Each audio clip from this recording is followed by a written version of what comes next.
Ito last na for Francine talaga kasi base rin ito sa sagot mo kanina. Sabi mo, meron kang tao na gusto mo.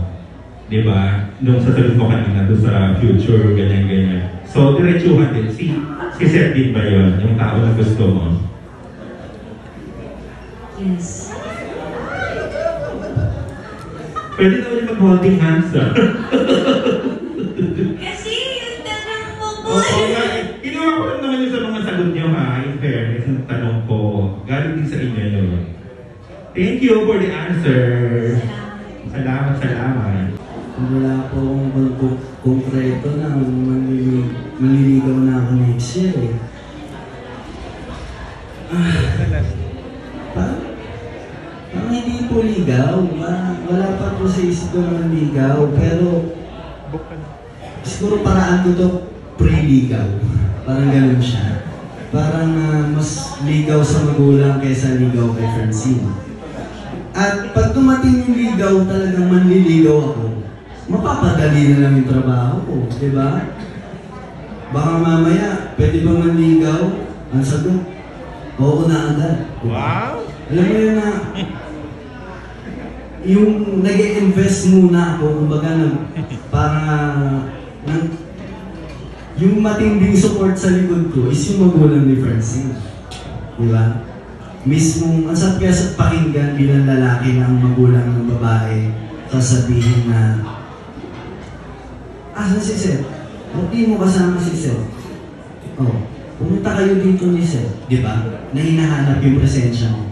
Napakasarap nun sa pakiramdam bilang isang lalaki na ang magulang ng babae hinahanap yung presensya mo. So kung yung ligaw-ligaw na yun, hindi pa talaga ligaw-ligaw, tapos pagkakas ng ligaw, commitment na. Tayo na. Hindi po ganun. Wala pa ako sa ganung estado.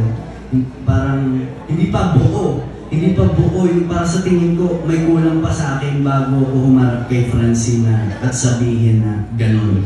Gusto ko buong-buo ako. Gusto ko walang kulang sa akin. Gusto ko ganyan. Kung hindi ko sinasabi magiging perfect ako. Pero, gusto ko na pag humarap ako kay Francine at sabihin ng manligaw, there's no turning back. Gusto ko pag sinabi ko yun, period. No erase. Diba? Parang ganun po. Pero Francine, para sa'yo, kailan yung tamang panahon para ligawan ko yung Seth? Yun.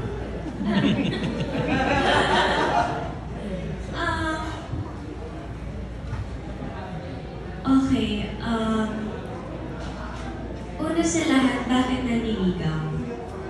Diba, to win a girl's heart, sabi nga nila. Para sa akin, wala namang timeline yun eh. Gaya ng pag nagkakagusto tayo sa isang tao, diba? Hindi naman natin pinaplano na ay magiging crush ko siya. Hindi naman natin pinaplano sino magiging endgame natin eh. Once na ma-feel mo na I think it's the right time, then go for it. Lalo sa panahon ngayon, ako, naiisip ko na parang ang bilis na takbo ng oras. Parang kahapon na nanubang sa phone pa rin ngayon, nasa media ko na kami at sumasagot ng mga tanong po ninyo.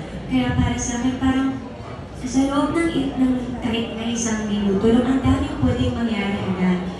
Kaya kung tingin mo na, at kasi pag na-feel mo, ito na yung tamang oras at wala namang masama sa gagawin ko, then why not?